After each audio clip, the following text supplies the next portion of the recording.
السلام عليكم ورحمة الله وبركاته. في فيديو جديد على قناة عالم تكنولوجيا والمعلومات.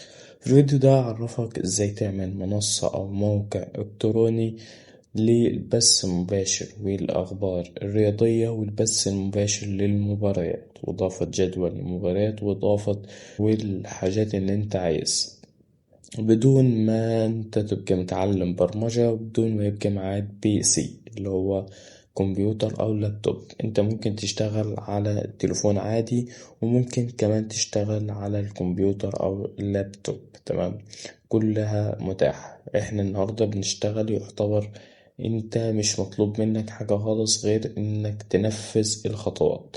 في الفيديو ده انا مش هقولك على مش هقولك على كل حاجة. بالفعل مش هقولك على كل حاجة اللي هي ازاي تعملها او كل حاجة تطلع موقع الكتروني كامل.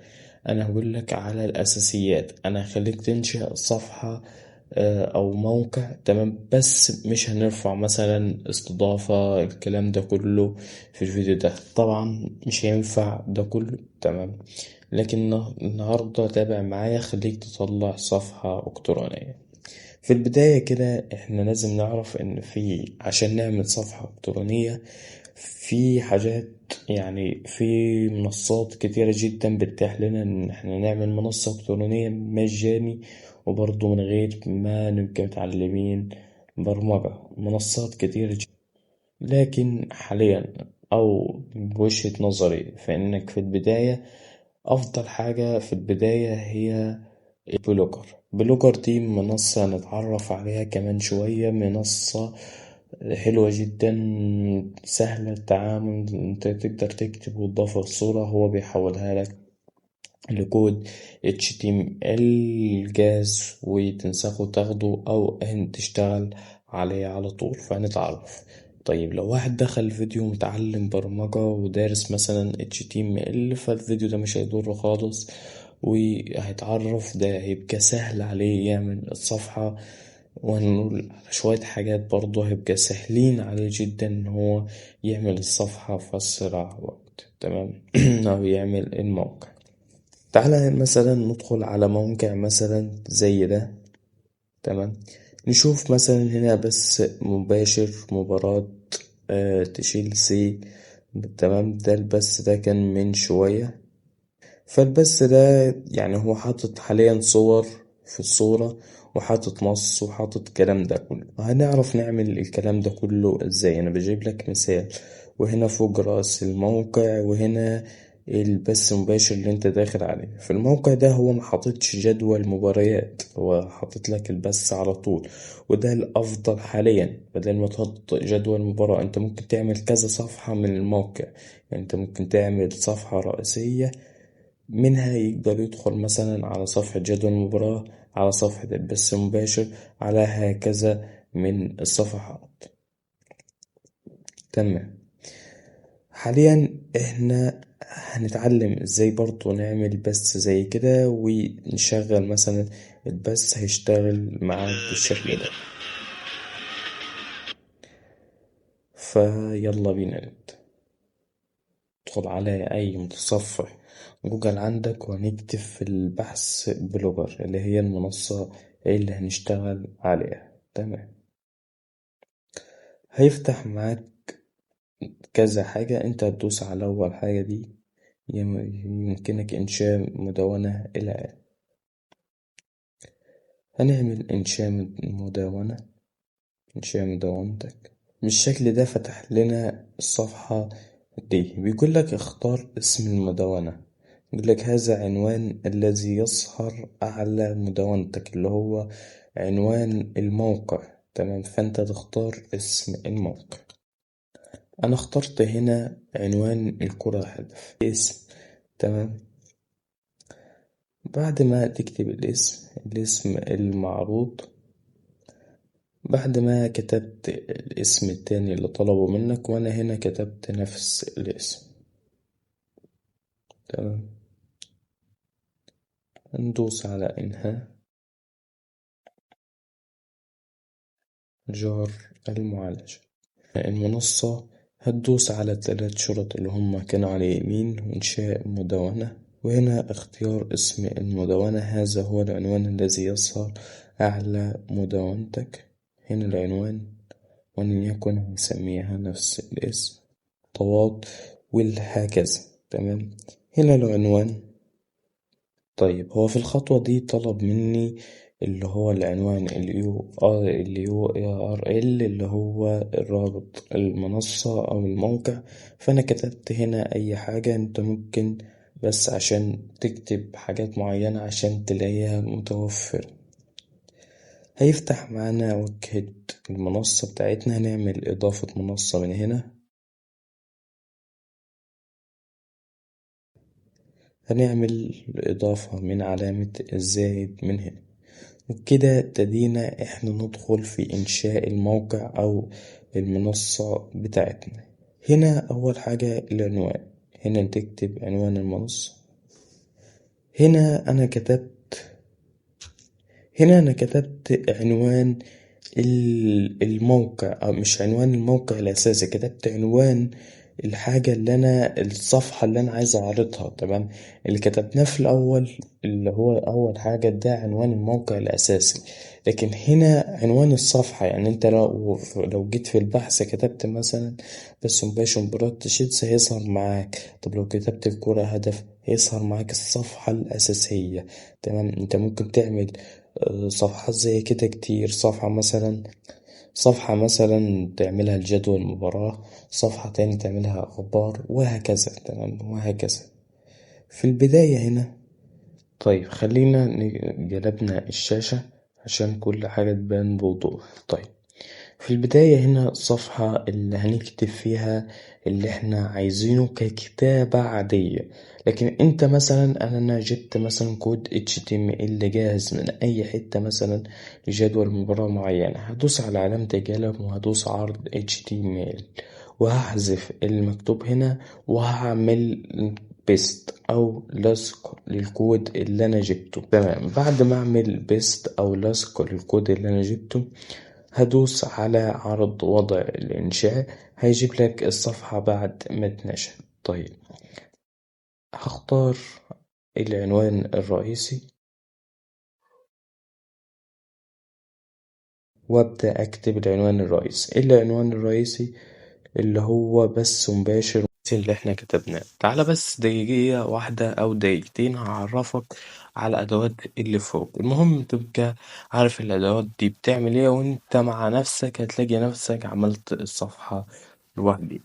أداة القلم اللي هي أول واحدة دي، أنت لو جبتها اللي قلناها في أول الفيديو عملت عرض HTML، أنت هتلاقي هنا الموقع كتب لك كود HTML باللي أنت كتبته، اللي هو تكست مش عارف ايه العنوان الرئيسي H1. تمام. اللي هو كتب لك H1. تمام. طبعا لو واحد دارس في HTML هيعرف الكلام ده. لو جبت انت كتبت كود HTML وعملت وضع الإنشاء كده، عرض وضع الإنشاء كده، هينشئ لك الصفحة وهيوريك بتتنشئ ازاي. طيب لو دوست على علامة العين معاينة المشاركة هيوريك اللي انت عملته بس مباشر اهو. صفحة الموقع ديات اللي بتبقى فوق خالص ده عنوان ده اسم الموقع اللي بيبقى فوق خالص، ده عنوان الصفحة اللي انت بتبحث عليها في جوجل. تمام. ده الأول نص يظهر في الصفحة في التعليق، وهكذا. تقدر تجرب لو انت هتجرب من الهاتف أو الجهاز اللوحي أو الكمبيوتر.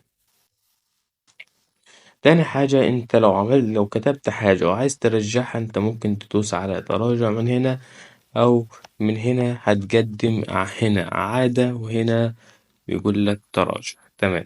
لو جيت هنا على الخلفية أو النص، هنا النص اللي هتكتب بيه انت ممكن تختار نص معين، انت تجرب نصوص كتير، او اضافة المزيد من الخطوط. انت ممكن تحمل اي خط مثلا من موقع زي موقع عرب فونتوس. تمام. عرب فونت وتحمله في الموقع وتكتب بيه. حجم الخط حجم الخط هنا مخلينه الأكبر لأن ده العنوان الرئيسي. يعني أنت لو هتكتب بخط عادي يبقى فيه المتوسط أو العادي لو أنت تكتب كلام عادي في الموقع. العنوان الرئيسي. ايه العنوان الرئيسي ده هنا العنوان الرئيسي، العنوان الفرعي، العنوان الثانوي، فقرة، عاد. طيب، العنوان الرئيسي اللي احنا كتبنا بيه العنوان ده، النص أصغر شوية أصغر شوية أصغر شوية لحد فقرة أصغر شوية لحد ما يجي معتدل. طيب، هنا دي إعدادات المشاركة. نقول لك هنا إعداد التصنيفات وهكذا، ورابط ثابت، الموقع، خيارات، وهكذا. تمام. طيب، حرف البي ده غامق، اللي هو بيخلي لك النص فيه سمك كده، اللي هو تحس النص كبير شوية. لكن لو حرف الاي اللي مايل بيخلي لك النص مايل شوية. طب لو عايزين نطبق، انت بتحدد النص اللي هنا، وبعدين بعد ما تحدده هتدوس هنا مثلا هيجيب لك مايل، وهكذا. هنا هيحط لك سطر تحت الكلام، هنا يحط لك سطر في نص الكلام. هنا لون النص، يعني احنا ممكن نخلي هيجي متغير مع لون الخلفية بتاعت النص. برضه هتحدد النص وتضغط هنا، بس العنوان الرئيسي مش بيضاف له خلفية. تمام. فأنا هدوس إلغاء. لا، أداة الرابط، إدراج رابط أو تعديل. أنت هنا ممكن تحط النص المطلوب عرضه، يعني مثلا هكتب أي حاجة مثلا، وهنا هحط النص. تمام.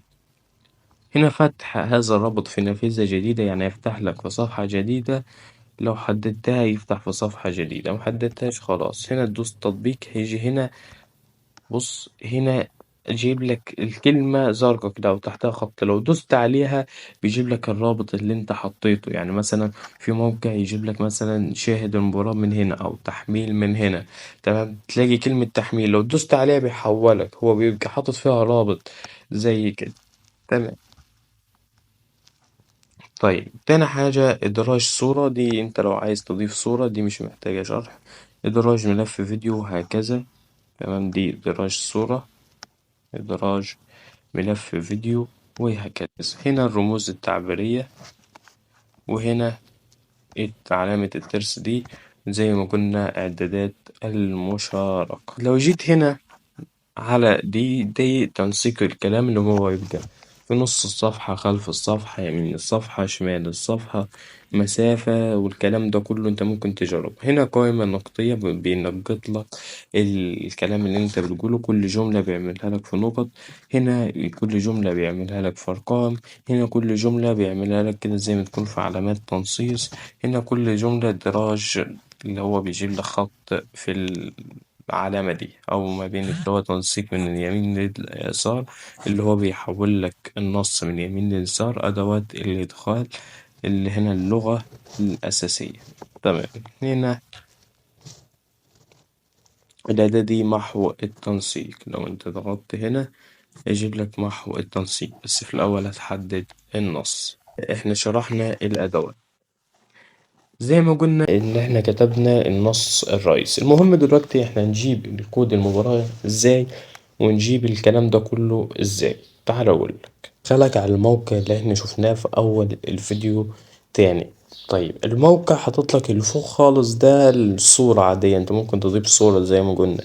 هنا حاططلك بس مباشر، ده كله انت كلام نص تقدر تعمله مع نفسك. تمام. هنا ضيف لك صورة، يعني هنا ضيف لك صورة. انت لو جيت هنا حملت لو بحثت في جوجل مثلا انت عايز تعمل مباراة الأهلي مثلا، بس مباشر مباراة الأهلي، فتبحث عن مثلا الأهلي، تجيب صور، تجيب حاجات، هتلاقي حاجات جاهزة على جوجل. تمام. ممكن ناخد الصورة دي، عملنا لها تنزيل.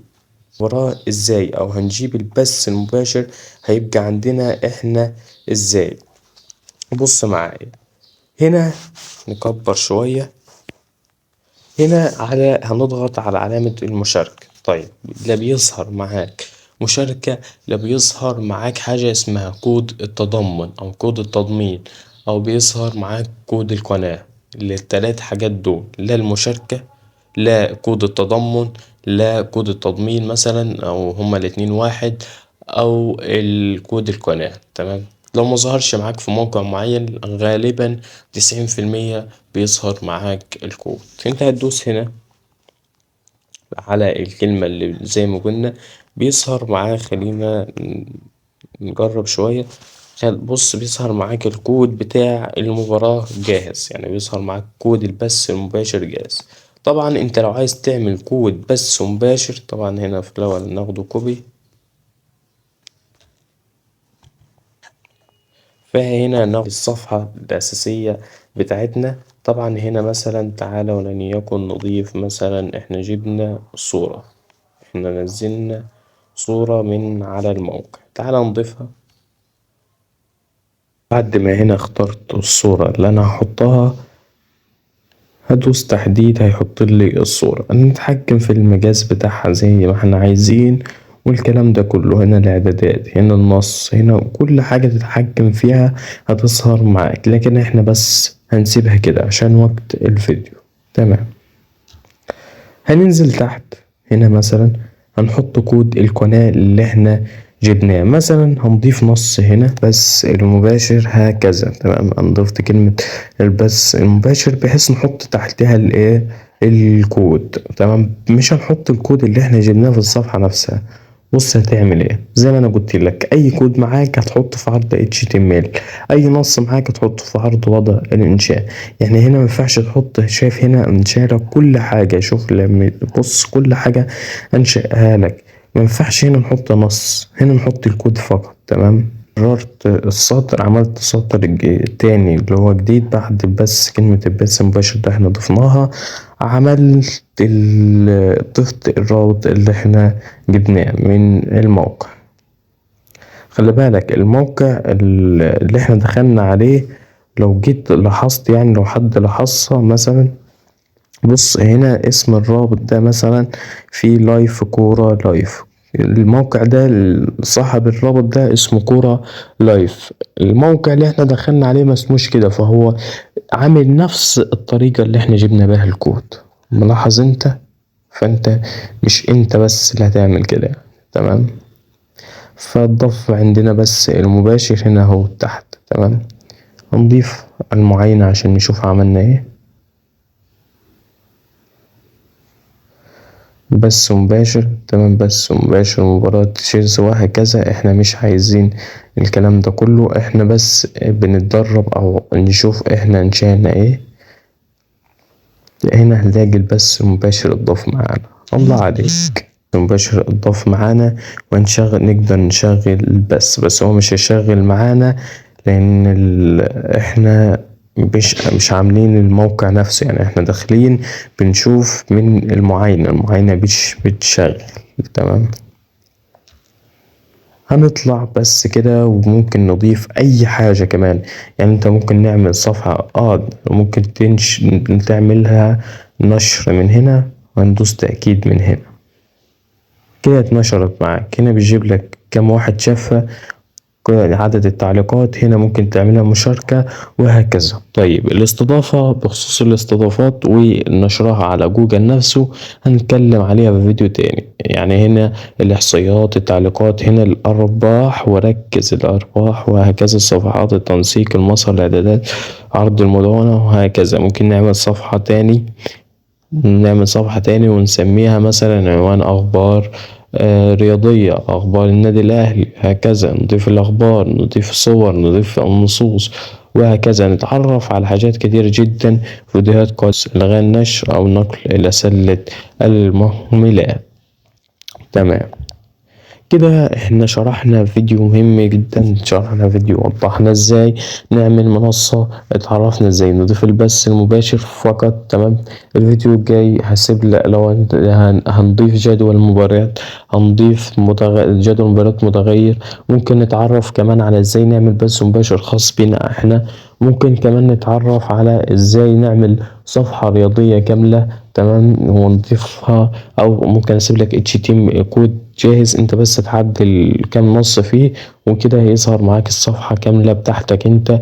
هكذا هضيف لك مثلا، هجيب لك كود القنوات يعني SS و2 BSS1 بتاع BN سبورت وهكذا. القنوات دي كلها هجيب لك الكود ال HTML بتاعها وتضيفه كده انت جهزت المنصة. نتعرف ازاي نرفع الاستضافة، هنتعرف ازاي نفتح الارباح من هنا. تمام، وكده نكون خلصنا الفيديو. ما تنساش لايك الفيديو واشتراك في القناة عشان تشوف كل جديد.